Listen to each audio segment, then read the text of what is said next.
nessa nossa 13ª aula, teremos a oportunidade de trabalhar com a pessoa jurídica e com a sua desconsideração. Inicialmente, quero destacar que para que nós tenhamos a chamada desconsideração da personalidade jurídica, a desconsideração da pessoa jurídica, é necessário que nós tenhamos uma pessoa jurídica, né? Nesse ponto, eu destaco que, como nós tivemos a oportunidade de trabalhar com o empresário individual é uma pessoa natural que exerce atividade de empresa. Nós vimos isso nas nossas primeiras aulas. Empresário individual, pessoa natural que exerce atividade de empresa.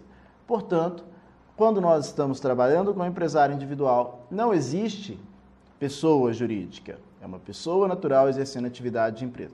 Nesse ponto, nós destacamos que não há que se falar em desconsideração da pessoa jurídica de empresário individual, mesmo porque não existe essa pessoa jurídica, né? Então, nós trabalharemos com a desconsideração da personalidade jurídica, a desconsideração dessa pessoa jurídica, quando trabalharmos com a pessoa jurídica efetivamente existente, no caso, a Eireli, e no caso das nossas sociedades.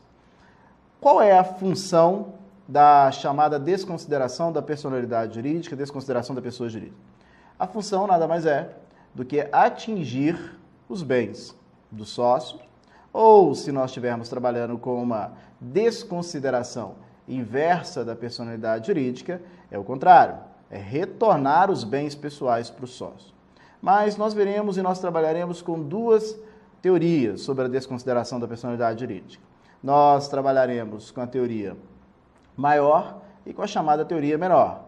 Teoria maior, que é subjetiva, que há necessidade que nós verifiquemos se há ou não o abuso. Por outro lado, trabalharemos com a teoria menor, que é objetiva, naqueles casos já preconizados em lei. Pois bem, mas antes disso, gostaria de lembrar com os senhores o que é pessoa jurídica e quando é que nasce a pessoa jurídica.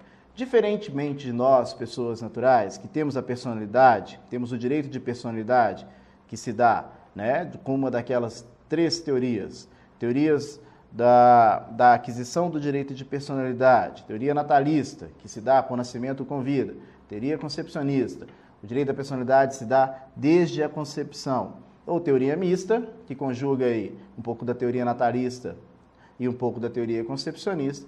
A criação ou a aquisição da personalidade jurídica para as pessoas jurídicas e, consequentemente, a criação da personalidade jurídica se dá a partir do registro dos seus órgãos, dos seus atos constitutivos no órgão competente.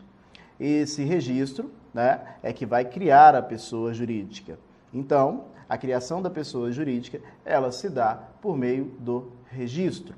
E isso está previsto lá no nosso artigo 45 do Código Civil. A criação da pessoa jurídica se dá com registro. Diferentemente do que prevê o nosso Código Civil para a aquisição dos direitos da personalidade para as pessoas naturais, né?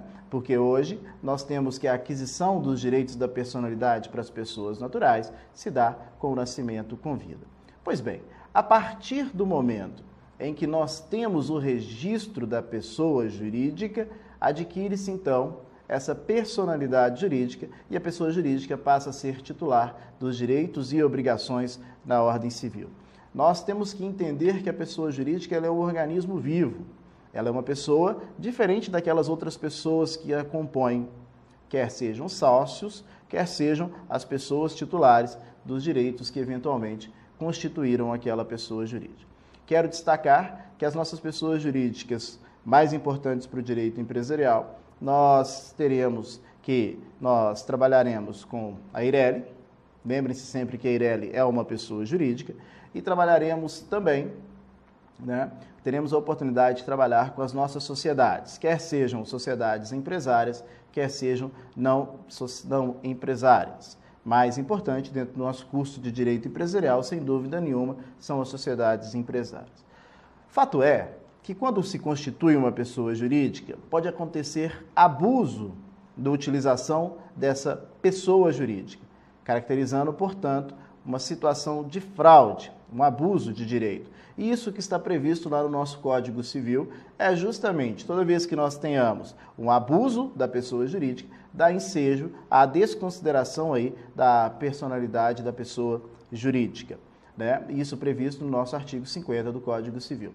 A desconsideração da personalidade jurídica, então, ela acarreta que nós tenhamos aí a suspensão ou que nós não identifiquemos a pessoa jurídica e aí possamos sim ir diretamente dos bens particulares dos sócios ou daquela pessoa que eventualmente constituiu aquela pessoa jurídica.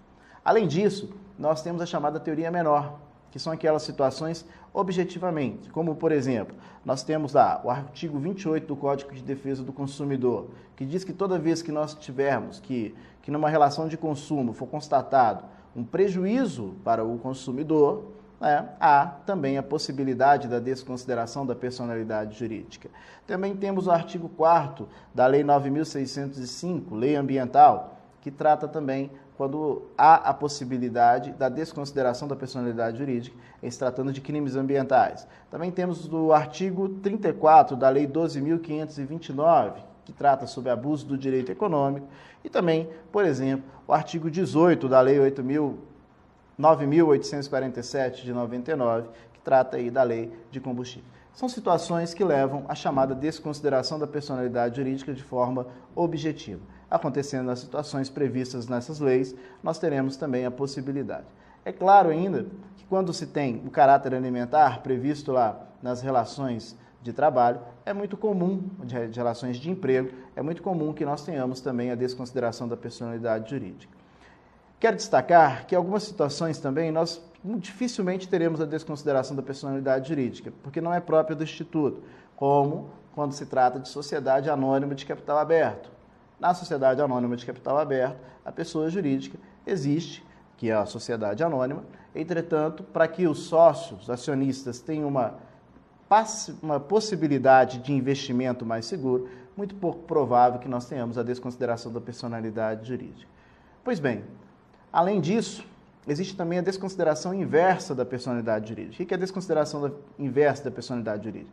Ela é muito comum nos casos de direito de família, quando alguém tenta ocultar o patrimônio, ou seja, a pessoa natural, os sócios, normalmente pessoas naturais, tentando ocultar o patrimônio particular deles, criam uma pessoa jurídica e transferem o patrimônio todo para essa pessoa jurídica. Claro, com o intuito de fraudar. A desconsideração ela chama desconsideração inversa, porque vai se desconsiderar a pessoa jurídica para que os bens retornem para os sócios.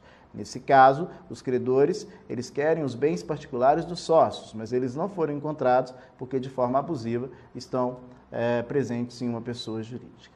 Pois bem, tratamos de forma bem rápida no que se refere à pessoa jurídica e à personalidade jurídica. Teremos a oportunidade dentro de sala e com os casos práticos também de dar continuidade. Peço a todos os senhores que leiam o material de apoio, nós temos um vasto material e teremos a oportunidade de trabalhar esse caso prático então.